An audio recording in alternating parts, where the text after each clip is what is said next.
Hello friends, welcome back to my YouTube channel. आज के मेरी इस वीडियो में आप लोग का बहुत बहुत स्वागत है।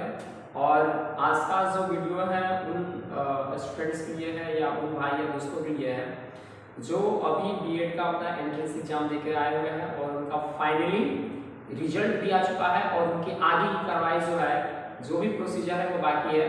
तो आज हम बात करने वाले हैं कुछ इसी तरह के टॉपिक्स पे। ठीक है, बीएड का रिजल्ट जारी हो चुका है, आप लोग के पास सारे रिजल्ट कार्ड स्कोर कार्ड आ चुके हैं। आप लोग अपने अपने जो भी जिस तरह से एग्जाम दिए होंगे आप अपने अनुसार आपके पास रिजल्ट आ चुका है। आप यहाँ पे इस फिगर को देखकर आपको समझ में आ रहा होगा कि इस वीडियो में आज क्या होने वाला है। तो देखिए, आज हम लोग बात करेंगे ऑफिशियल कट ऑफ के बारे में कि इस बार का ऑफिशियल कट ऑफ कितना जाने वाला है।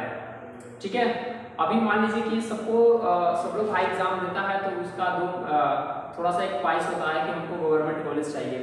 तो गवर्नमेंट कॉलेज के लिए हमारा जो कट ऑफ रेंज है वो कहाँ तक होना चाहिए। आज हम लोग बात करेंगे कैटेगरी वाइज कट ऑफ पे कि सरकारी कॉलेज को लेने के लिए हमारा नंबर कितना हो तो हम एलिजिबल है और हम आराम से सफर कर सकते हैं। यहाँ तक की बात करेंगे कि अब काउंसलिंग करने के लिए कौन कौन से डॉक्यूमेंट्स कर सकता है। ठीक है, इस वीडियो में हम कट ऑफ पे बात करेंगे, काउंसलिंग पे बात करेंगे और काउंसलिंग में कितने फी लगते हैं हम इसकी बात करेंगे। जब काउंसलिंग का बारी आ जाता है उसके बाद आपको कॉलेज लिस्ट यानी अलॉटमेंट लेटर जारी किया जाता है। उसके बाद आप इस लेटर को के जरिए आपको पता चल जाता है कि मतलब आपका कौन से कॉलेज में पढ़ा हुआ है या नहीं पढ़ा हुआ है। और ये भी बात करेंगे कि आपका क्वालिफाइंग मार्क्स इसमें कितना होता है और कितने जो स्टूडेंट है उन कितना नंबर है तो वो नंबर मतलब के हिसाब से अपना क्वालिफाइंग है।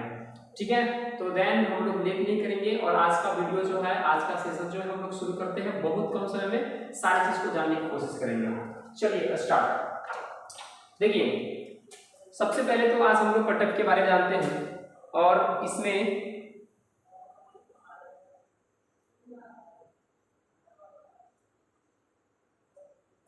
ये आपको दिख रहा होगा कि जो हमारा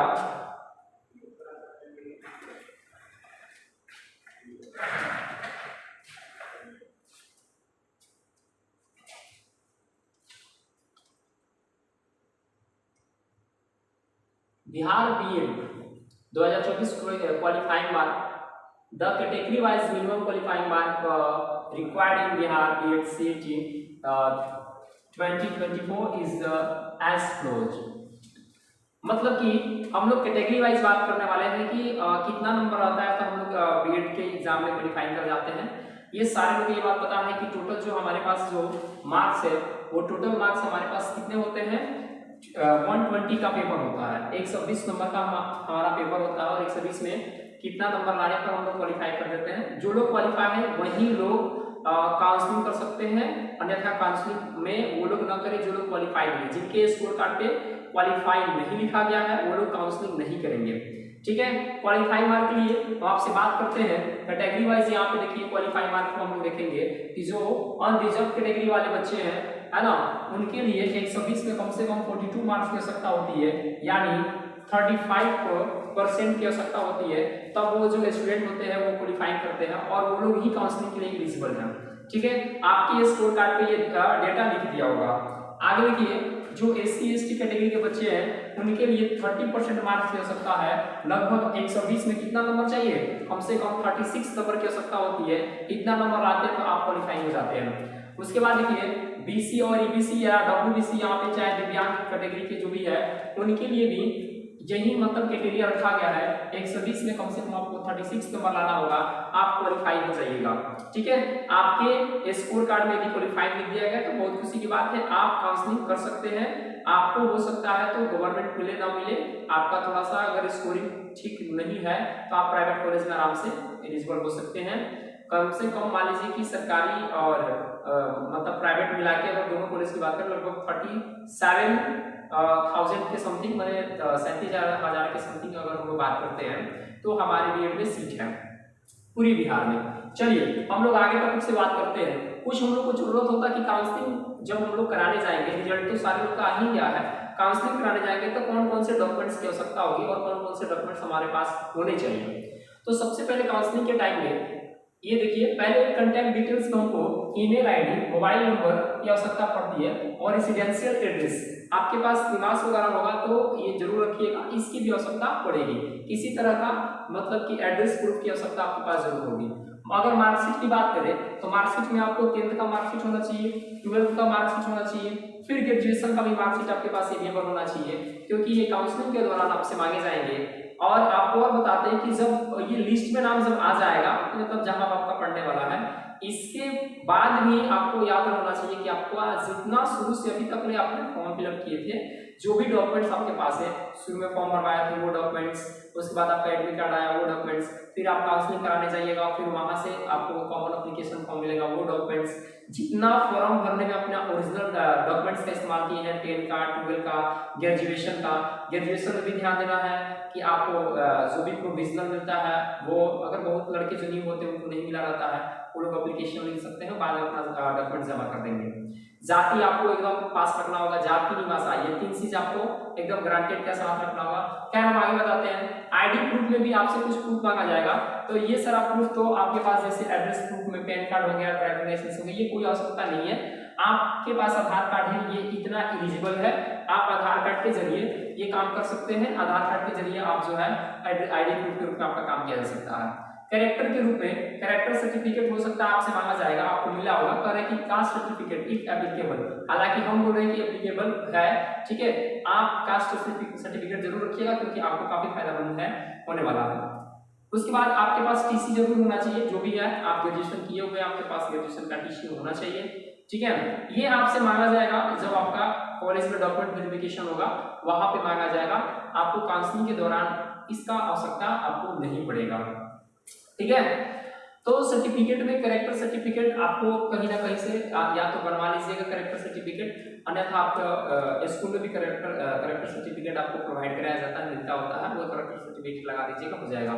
हाँ, फिलहाल काउंसलिंग में इसकी आवश्यकता नहीं पड़ेगी, डॉक्यूमेंट वेरिफिकेशन में इसकी आवश्यकता पड़ेगी, ठीक है। उसके बाद आपको काउंसलिंग के दौरान और कौन सा चीज मांगा जाएगा, तो आपका सिग्नेचर हो गया, पासपोर्ट साइज फोटोग्राफ हो गया, कास्ट सर्टिफिकेट हो गया, है ना, स्टेट डोमिसाइल सर्टिफिकेट यानी निवास हो गया, ये चीज आपके पास होने चाहिए। ये खास तौर पे आपको हम बता रहे हैं कि ये इसका डॉक्यूमेंट वेरिफिकेशन के दौरान सबसे ज्यादा इसकी आवश्यकता पड़ेगी, इसलिए आपको एकदम अपना डॉक्यूमेंट एक बढ़िया से पासपोर्ट साइज फोटो कम से कम, जो आप हमेशा फॉर्म भरते आए हैं और जो फोटो आपको यहाँ पे दिए हैं वही फोटो का आपको इसमें देना होगा। मतलब हम ये कहना चाह रहे हैं कि फोटो कम से कम आप 6-7 कॉपी जरूर रखिएगा, क्योंकि इसकी आवश्यकता है। डॉक्यूमेंट वेरिफिकेशन के टाइम में फोटो की सबसे ज्यादा आवश्यकता पड़ती है, बहुत जगह जगह पे इसको मतलब जरूरत पड़ता है। वही फोटो चाहिए जो आप हमेशा से फॉर्म फिलअप में देते आए हैं, याद रखिएगा, अपना वही फोटो रखिएगा, अन्यथा रिजेक्शन की चांस रहती है, ठीक है। और हम लोग आगे बढ़े, अब हम लोग बात जो करने वाले हैं, सारे लोग मान लीजिए कि अपना एग्जाम्स देकर आए हैं, आप लोग का रिजल्ट भी आ गया है, रिजल्ट कार्ड आपको हाथों में मिल चुका है, आप लोग सारे रिजल्ट कार्ड को देख भी लिए हैं। अब यहाँ पे जरा बात ये आता है कि भाई मेरे को कॉलेज मिलेगा नहीं मिलेगा, कट ऑफ्स कितना जाने वाला है इस बार, क्या होने वाला है। तो देन हम लोग कैटेगरी वाइज क्लियर का कट ऑफ देखेंगे, गवर्नमेंट के लिए देखेंगे, फिर से सेमी जो गवर्नमेंट है, जो और सरकारी कॉलेजें होती हैं यानी प्राइवेट कॉलेजें होती हैं, उनके बारे में देखेंगे कि मतलब हम कहाँ एलिजिबल होंगे। अगर हम जनरल की बात करते हैं तो जनरल कैटेगरी में आप देख सकते हैं कम से कम आपको 85 प्लस मतलब 85 प्लस आपको क्या चाहिए, 85 प्लस गवर्नमेंट के लिए कम से कम आपके पास स्कोर होना चाहिए, तो आप गवर्नमेंट के लिए फर्स्ट लिस्ट में ही एलिजिबल हो जाइएगा, ठीक है। बाकी सेकंड लिस्ट में क्या होता है कि मतलब कि जो लड़का एडमिशन नहीं ले पाते हैं, है ना, किसी कारणवश छोड़ देते हैं, तो सेकंड लिस्ट जारी किया जाता है। सेकंड लिस्ट तब ही जारी किया जाएगा जब सीट खाली होगा, अन्यथा नहीं, ठीक है। तो सेकंड लिस्ट जारी होता है। सेकंड लिस्ट में क्या होता है कि अब इस कट ऑफ को थोड़ा सा डाउन कर दिया जाता है, जो थोड़े कम वाले होते हैं उनको देखा जाता है और उनको लेने की प्रयास किया जाता है। गवर्नमेंट के लिए वही जनरल कैटेगरी जो स्टूडेंट्स हैं उनको 75 प्लस और मतलब रिजल्ट की आवश्यकता है, तब आप एलिजिबल हैं। उसी तरह अगर हम लोग बात करें अदर बैकवर्ड क्लास ओबीसी की, अगर हम लोग बात करते हैं तो कम से कम ओबीसी वालों को मतलब 83 प्लस में रखना होगा, इतना मतलब स्कोरिंग है, कुछ भी नहीं है तो आपको 80 प्लस तो होना ही होना होगा। फिर भी एक लगभग में आपको हम बता रहे हैं इतना स्कोर है तो आप आराम से निश्चित रहिएगा, आपको गवर्नमेंट कॉलेज मिलने वाले हैं। प्राइवेट कॉलेज पाने के लिए आपको कम से कम 72 के तरफ होना होगा, ठीक है। अगर वही ईबीसी कैटेगरी की बात करते हैं तो गवर्नमेंट कॉलेज के लिए कम से कम आपको 80 प्लस रिजल्ट की आवश्यकता होगी, कम से कम 80 प्लस तो आपके पास होनी चाहिए, क्योंकि इन दोनों में बहुत ज्यादा का फर्क नहीं पड़ता है, ठीक है। अगर हम लोग बात करते हैं किनकी, अगर हम लोग बात करते हैं प्राइवेट कॉलेज की, तो कम से कम 70 प्लस आपके पास मार्क्स होने चाहिए, ठीक है। अब ये और आपको बताते हैं, आगे बात करेंगे कौन से बच्चे को काउंसलिंग कर लेनी चाहिए, हम इस मुद्दे पे बात करेंगे, ठीक है। आगे देखिए, जो हमारे पास जो ये होते हैं शेड्यूल्ड कास्ट जो होते हैं, जिसको हम लोग अनुसूचित जाति अनुसूचित जनजाति में रखते हैं, तो ये जनजाति हो गया, ये अनुसूचित जाति हो गया। तो इसमें अगर लगभग की अगर हम लोग बात करें तो ज्यादा ये सोचने की आवश्यकता नहीं है ना। यहाँ पे अगर हम लोग बात करते हैं तो 75 प्लस गवर्नमेंट के लिए एलिजिबल होना होगा, और 68 जो प्लस है आपको प्राइवेट के लिए एलिजिबल होना पड़ेगा। और जो भी मतलब हैंडीकैप्टेड होते हैं, मतलब दिव्यांगता में आते हैं, उनके लिए भी बहुत ज्यादा का मतलब ये नहीं है, कम से कम उन लोगों को भी हम इसमें शामिल कर सकते हैं जो जनजाति जो है ना, जो जनजाति ग्रुप में आते हैं, उनके लिए 70 प्लस, और प्राइवेट के लिए देख लीजिए आप 65 प्लस कम से कम हो सकता है। और जो भी मतलब नॉर्मल जो लोग हैं, ठीक है, जैसे मतलब कोई दिव्यांगता है, शरीर से किसी प्रकार की दिव्यांगता है, तो इस तरह के जो बच्चे हैं उनके लिए भी यही कैटेगरी रहेगा। बट फिर भी हम आपको एक बात बोल रहे हैं कि वैसे बच्चे जो क्वालिफाइंग कर गए हैं, जिनके स्कोर कार्ड पे क्वालिफाइंग लिख दिया है, वो बच्चे काउंसलिंग कराना ना भूलें, काउंसलिंग अपना जरूर करा लें, क्योंकि ये जो कट ऑफ है वो कट ऑफ तो रहेगा ही रहेगा, अलग की बात है, लेकिन बहुत सारे कारणों से बहुत सारे बच्चों का एडमिशन नहीं होता है। और कम से कम देखिए 60 प्लस वाले जो बच्चे हैं, 60 प्लस वाले जो बच्चे हैं, वो तो पहले 100% सिक्योर हो जाए कि गवर्नमेंट मिले या ना मिले, उनको प्राइवेट तो मिलेगा ही मिलेगा, ठीक है।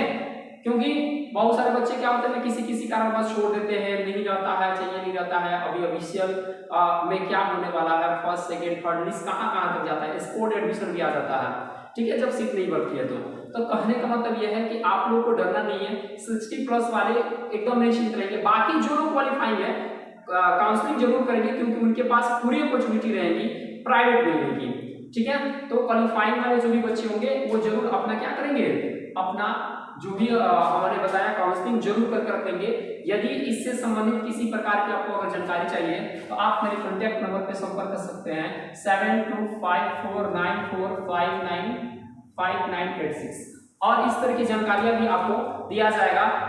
डॉक्यूमेंट से संबंधित कोई जानकारी लेना हो या कॉलेज से संबंधित कोई जानकारी लेना हो, कहाँ पे प्राइवेट कॉलेजेस है या सरकारी कॉलेज कहाँ पे, कौन से लेना अच्छा रहेगा नहीं रहेगा, क्या होता है इसमें, फी क्राइटेरिया क्या होती है, हम उसकी भी बात करेंगे। हालांकि हम ये जो यहाँ पे फी क्राइटेरिया लाया है, अभी जो आप लोग साइबर से जो आप लोग या खुद से जो काउंसलिंग कीजिएगा, उसमें जो फी कटने वाली है वो आपको जो फी कटने वाला है ये कटने वाला है। इसमें जो फी में आप लोग देख लीजिए, यहाँ पे जो अनरिजर्व है उनको कम से कम 1000 रुपया पे करना होगा, एसी एसटी वालों को 500 रुपये पे करना होगा, और ईबीसी हो या बीसी हो या ईडब्ल्यूएस है या वुमेन कैंडिडेट्स हो या अदर भी जो भी हो, उनको कम से कम 750 जो है पे करने होंगे अभी फिलहाल की काउंसलिंग में। बाकी जो डॉक्यूमेंट वेरिफिकेशन होगा आपके कॉलेज में होगा, तो कम से कम आपको ये पता होना चाहिए कि गवर्नमेंट के लिए बहुत कम फी रहता है, आपका 20 से 30 हजार के अंदर ही आपका बीएड जो है गवर्नमेंट कॉलेज वाले स्टूडेंट्स को फाइनल हो जाएगा, जबकि प्राइवेट कॉलेज वाले जो भी स्टूडेंट्स हैं या हमारे भाई हैं उनके लिए जो फीस होगा कम से कम 1.5 लाख रुपए लगेगा, ठीक है। इतना आपको कम से कम एलिजिबल करके रखना होता है। इसको 2 टाइम्स 3 टाइम्स में आप कॉलेज के हिसाब से जो भी होते हैं उनके हिसाब से पैड करके पढ़ सकते हैं, एडमिशन ले सकते हैं। यदि किसी प्रकार की इसमें दिक्कत आ रही है तो आप कमेंट जरूर कीजिए या मेरे दिए हुए कॉन्टैक्ट नंबर पे आप संपर्क कर सकते हैं, अभी हमने जो पीछे वीडियो में दिया। यदि आप मेरे चैनल पर नए हैं तो सब्सक्राइब कीजिए, इस तरह के आपके पास पूरी वीडियोज आते रहेंगे। हम आपको आगे भी इस वीडियो में मतलब बनाते रहेंगे जो भी आपके पास दिक्कत आएंगी, ठीक है। तब तक की अगले वीडियो के इंतजार जरूर करेंगे, मिलते हैं अगले वीडियो में, तब तक के लिए जय हिंद, ओके।